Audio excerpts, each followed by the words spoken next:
ఇక సతీష్ గారు, వైఎస్ఆర్ కాంగ్రెస్ పార్టీ కాపు ముఖ్య నేతల భేటీ ముగిసింది. ఈ భేటీలో చాలా అంశాలని కాపు నేతలు ప్రస్తావించారు. ముఖ్యంగా కాపులకు చంద్రబాబు ద్రోహం చేస్తూ ఉన్నారు, గతంలో చేశారు, ఇప్పుడు కూడా చేస్తూ ఉన్నారు అని చెప్పి అందరూ కూడా మాట్లాడిన పరిస్థితి, అందరూ కూడా విమర్శించిన పరిస్థితి. కాపుల సంక్షేమాన్ని చంద్రబాబు సర్కార్ విస్మరించింది అని చెప్పి ఆ సభకు వచ్చిన కాపు ముఖ్య నేతలు ఆరోపించారు. ముఖ్యంగా కొన్ని తీర్మానాలు కూడా చేశారు. ఆ తీర్మానాలు ఒకసారి ప్రేక్షకుల కోసం చదివి వినిపిస్తాను. రాష్ట్రంలో శాంతి భద్రతలు దారుణంగా క్షీణించాయి. బాబు సర్కార్ అరాచకాలను ఖండిస్తున్నాం. సాయి కృష్ణను పోలీసులే చంపేశారు. క్రాంతి కుమార్ ఆత్మహత్యకు కూడా పోలీసులే కారణం. వీరి మరణాలపై సిబిఐతో విచారణ జరపాలి అని చెప్పి, సాయి కృష్ణ వ్యవహారంలో సిట్ వేయడం కాదు, సిబిఐతో విచారణ చేయాలి అని. ఇక కాపు, బలిజ, ఒంటరి, మున్నూరు కాపులపై పెట్టిన అక్రమ కేసులను ఉపసంహరించుకోవాలి అని. అలాగే కాపులపై దాడులను అరికట్టి భరోసా కల్పించేందుకు 3 ప్రాంతాల్లో కమిటీల ఏర్పాటుకు, అంటే వైఎస్ఆర్ కాంగ్రెస్ పార్టీ ద్వారా ఒక 3 కమిటీల ఏర్పాటుకు నిర్ణయం కూడా తీసుకున్నారు. అలాగే కాపు కార్పొరేషన్ నిధులు వెంటనే విడుదల చేయాలి అని చెప్పి, అలాగే వైఎస్ఆర్సీపీ హయాంలో కాపు నేస్తం పథకం కింద మహిళలకు 2,000 కోట్లకు పైగా సాయం అందించారు. ఈ ప్రభుత్వం మహిళలకు 9,000 కోట్ల బాకీలు చెల్లించాలి అని చెప్పి డిమాండ్ చేశారు. మొత్తంగా ఈ కూటమి ప్రభుత్వం కాపులకు చేసింది ఏమీ లేదు, కాపులపై వివక్ష చూపిస్తోంది, చిన్నచూపు చూపిస్తోంది, అక్రమ కేసులు పెడుతోంది, అంటే ఇవే ఆరోపణలు చేస్తూ ఉన్నారు. వాస్తవానికి జగన్ హయాంలో కూడా కాపులు కాస్త ఇబ్బంది పడ్డారు. ఇప్పుడు టీడీపీ, జనసేన నాయకులు కూడా అప్పుడు క్వశ్చన్ చేసిన పరిస్థితి ప్రతిపక్షంలో ఉండి. మొత్తానికి ఈ కాపు నేతల భేటీ, వైసీపీ కాపు నేతల భేటీ కాపుల్ని ఏమన్నా అట్రాక్ట్ చేసిందా అంటే ఏం చెప్తారు? కాపుల పరిస్థితి అడకత్తెరల పోకచెక్క అంటారు కదా, అట్లా తయారైంది. ఇప్పుడు వైసీపీ ప్రభుత్వ హయాంలో కాపులకి పూర్తి స్థాయిలో న్యాయం జరిగిందా అంటే ఎస్ జరిగిందని మీరు నేను ఎవరు చెప్పలేం. అప్పుడు కూడా కొన్ని అపస్వరాలు, భిన్నస్వరాలు, పెదవీరుపులు, ఇచ్చిన హామీలు నెరవేర్చారు, అన్ని కనిపించాయి. ఆ పరిస్థితిని అప్పుడు పవన్ కళ్యాణ్ ఎన్నికల ప్రచారంలో ఆయన లేవనెత్తి మాట్లాడారు. అది జరిగిపోయింది. ఇప్పుడు కూటమి వచ్చిన తర్వాత ఇప్పుడు కాపులకు సంబంధించి కాపు నేస్తం 3,000 కోట్లతో కాపు కార్పొరేషన్ ద్వారా ఇస్తామని ఎన్నికలు హామీ ఇచ్చారు, ఇవ్వలేదు. మేము కాపు నేస్తం గతంలో ఇచ్చాము, కాపులపైన కేసులు పెడుతున్నారు, సాయి కృష్ణను చంపేశారు, ఆ తర్వాత క్రాంతి కుమార్ను కూడా మేము ఇచ్చేస్తాము, క్లౌడ్ ఫండింగ్ ద్వారా వీళ్ళందరికీ ఆర్థిక సహాయం అందిస్తాము, ముద్రగడ పద్మనాభం కోలుకోవాలని ఒక తీర్మానం చేశారు, విశాఖపట్నం, తిరుపతిలో కూడా ఇలాంటి సమావేశాలు పెట్టాలని తీర్మానం చేశారు. Okay, everything is fine. వాళ్ళ వరకు ఒక రాజకీయ పార్టీగా కాపు రాజకీయం అంటే ఇక్కడ కాపులపై ప్రత్యేకంగా ఇప్పుడు వైఎస్ఆర్ కాంగ్రెస్ పార్టీకి ప్రేమ పుట్టుకొచ్చేసిందా అన్నది ఒక అంశం అయితే, రెండోది ఇది క్లియర్ కట్ గా ఇట్స్ ఎ పొలిటికల్ మూవ్. ఇక్కడ కాపులపై ప్రేమ అనే కంటే కాపు ఓట్లపై ప్రేమ ఇక్కడ ఇది క్లియర్ కట్ గా.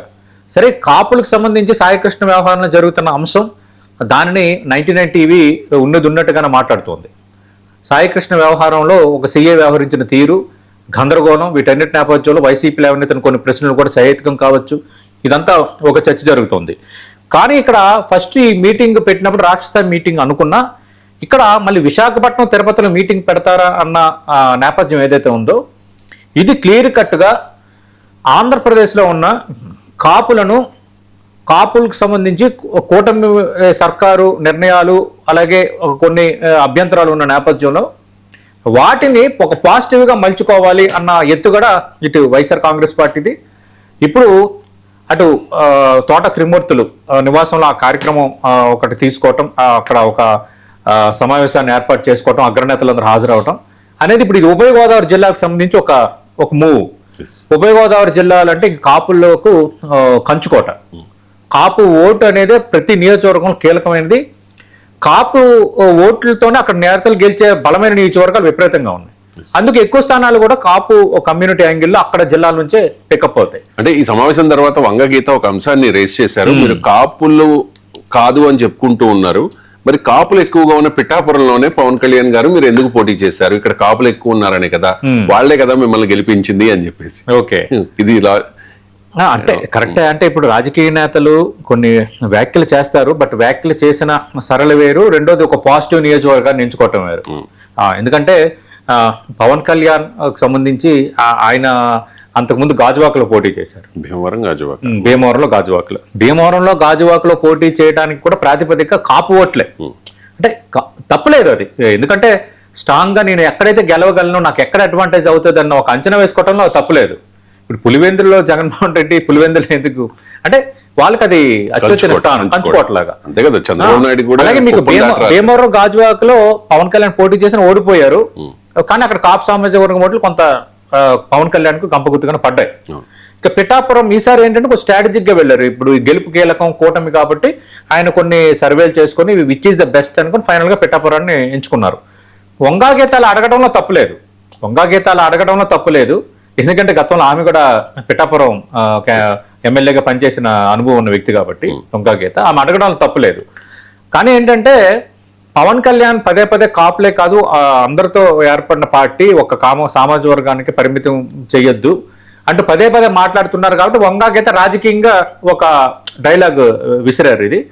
ఈ విసిరిన నేపథ్యంలో కొంత అందులో సహేతుకుతున్న పవన్ కళ్యాణ్ పిఠాపురం ఎంచుకోవటంలో మనం పెద్దగా భూతద్దంలో చూడడానికి ఏమీ లేదు. అండ్ అంబటి రాంబాబు ట్వీట్, కాపులం కలుస్తున్నాం, కదులుతున్నాం, కథం తొక్కనున్నాం, ఓటమి వరకు.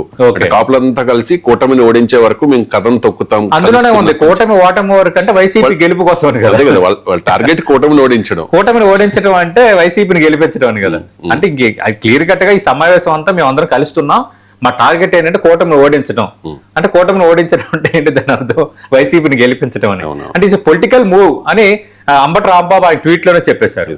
ఇప్పుడు మిగతా వాళ్ళు మాట్లాడే మరి నిన్న కురసాల కన్నబాబు చాలా కొంచెం సిస్టమేటిక్ గా మాట్లాడారు, కానీ అంబటి రాంబాబు ట్వీట్ లోనే ఉంది కాపులు కదులుతున్నాం, కాపు సమస్యలకై కాపుల కోసం వైసీపీ ఉందనడం వేరు, కూటమి సర్కార్ని ఓడిస్తాం అంటాం ఆ ఎండింగ్ వరడ్లోనే పొలిటికల్ మూవ్ కనిపిస్తోంది. అంటే ఇది ఇదంతా పొలిటికల్ మూవ్, రాజకీయం చేస్తున్నామని ఆయన చెప్పగానే చెప్పారు. ఏదేమైనా ఈ మీటింగ్ ఇప్పుడు విశాఖపట్నంలో ఉత్తరాంధ్రకు సంబంధించి, ఉత్తరాంధ్రలో కూడా కాపు సామాజిక వర్గం బలంగా ఉంది, తూర్పు కాపు తెలగ సామాజిక వర్గాలు చాలా బలంగా ఉన్న నేపథ్యం, మీకు వేరే తిరుపతి రాయలసీమలో బలిజ కమ్యూనిటీ చాలా బలంగా ఉన్న నేపథ్యంలో ఈ సమావేశాలన్నీ ఇప్పుడు ప్రాధాన్యత సంతరించుకున్నాయి. నాకు తెలిసిన ఇంకో ఇన్ఫర్మేషన్ ఏంటంటే త్వరలో ఈ గుంటూరులో కూడా ఒక సమావేశం పెట్టుకుంటున్నారు. ఇక్కడ ఏంటంటే కృష్ణా, గుంటూరు,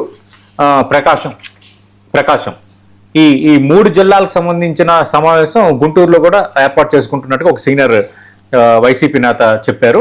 ఇదేంటంటే వైఎస్ఆర్ కాంగ్రెస్ పార్టీ కొంత డిఫరెంట్ గా మూవ్ అవుతుంది. వాళ్ళ స్ట్రాటజీస్ ఏంటంటే గతంలో మనకి ఏ ఓట్లు మిస్ అయిపోయాం, ఎక్కడ పోగొట్టుకున్నామో అక్కడ సాధించాలన్న ఒక స్ట్రాటజీ పొలిటికల్ గా వాళ్ళు పెట్టుకున్నారు. వాళ్ళ ఫినామినాస్ తప్పు కాదు, వాళ్ళ స్ట్రాటజీ వాళ్ళది. మరి ఈ ఫినామినాస్ ఎంతవరకు వర్కౌట్ అవుతాయి అనేది మనం చూడాలి. ఎందుకంటే ఎన్నికలకి ఇంకా 3 ఏళ్ళు ఉంది, ఆంధ్రప్రదేశ్ లో ఎన్నికలకు 3 ఏళ్ళు ఉంది. ఇప్పుడు ఏదో ఒక వేడి క్రియేట్ చేసినంత మాత్రాన ఈ వేడిని ఈ 3 సంవత్సరాలు సస్టైన్ చేయడం అనేది వైసీపీకి పెద్ద సవాలు.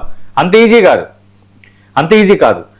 మరి ఇది ఇలా చేస్తున్నారు కాబట్టి ఏమి తెలియకుండా చంద్రబాబు నాయుడు, పవన్ కళ్యాణ్ ఉంటారా? ఉండరు. ఖచ్చితంగా దానికి తెలిసి వాళ్ళు కూడా ఆలోచిస్తుంటారు, నిజంగా కాపుల అసంతృప్తి ఉందా, వీళ్ళు వైఎస్ఆర్ కాంగ్రెస్ పార్టీ పెడుతున్న సమావేశాలకు ఎందుకు అంత ఆదరణ, అంత కవరేజ్ వస్తుంది, మనం స్ట్రాటజీగా ఏం చేయాలి అన్నది ఖచ్చితంగా కూటమిలో కూడా ఒక డిస్కషన్ స్టార్ట్ అయి ఉంటుంది. అందుకు అంత ఈజీగా ఇప్పుడు వేడి ప్రారంభం అయింది కాబట్టి ఈ వేడిని 3 సంవత్సరాలు సస్టైన్ చేయడం వైసీపీకి ఇబ్బందే. ఇప్పుడున్న ఈ మైనస్ ని వైసీపీ ప్లస్ గా మార్చుకోవాలని ఒక ప్రయత్నం చేస్తుంది కాబట్టి దీన్ని ఈ మైనస్ ని మనం ప్లస్ గా ఎలా మార్చుకోవాలన్న దానిపైన కూడా కూటమి ఆలోచన చేస్తూ ఉంటుంది ఈ విషయంలో. ఇక నెక్స్ట్ టాపిక్ వచ్చేసి జస్ట్ ఆస్కింగ్ అని అందరినీ కోసం చేసే ప్రకాష్ రాజ్ పై నాన్ బైలబుల్ వారెంట్ జారీ అయింది. ప్రకాష్ రాజ్కి